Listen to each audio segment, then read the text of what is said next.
got your attention, didn't I? When you first heard that scream, were you thinking about what happened yesterday or what you need to take care of tomorrow? Probably not.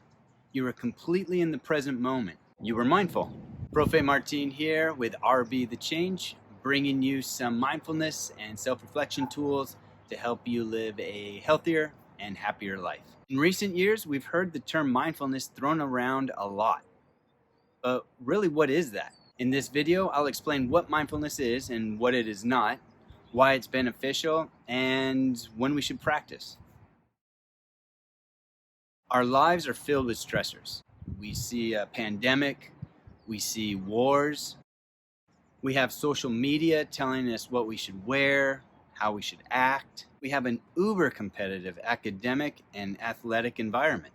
And we hear how prices are going up, student debt is going up, but yet wages stay the same.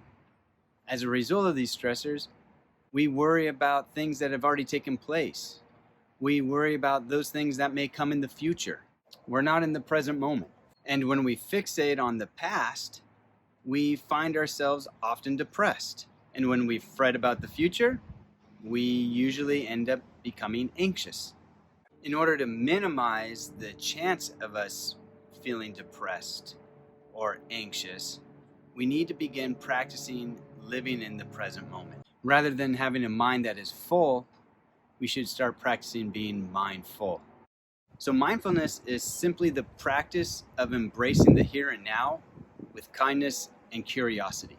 With practice, we can bring this gentle, mindful attention to all of our activities in life, to how we listen, to how we eat, to how we read, to how we talk, to how we think, and even to how we argue. And as a result, we gain a clarity and calmness with what is.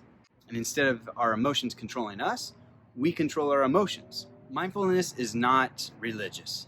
However, one could argue that prayer is a form of mindfulness when we are focusing on our conversation with God. For me, meditation is bringing a spiritual aspect into my mindfulness practice. However, with my class, we simply focus on mindfulness and leave the spiritual aspect out. You'll find that a lot of people practice mindfulness, from your big corporations like Google, General Mills, to your US Marines and Navy SEALs. As for my students, prior to learning and practicing mindfulness, 29% of them said last year that they knew how to deal with stress.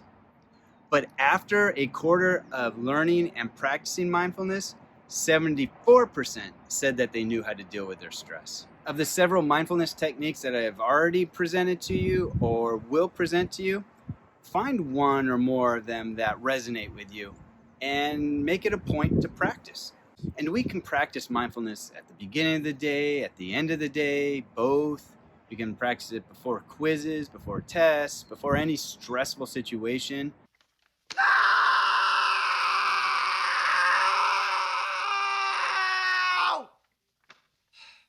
Tension breaker had to be done.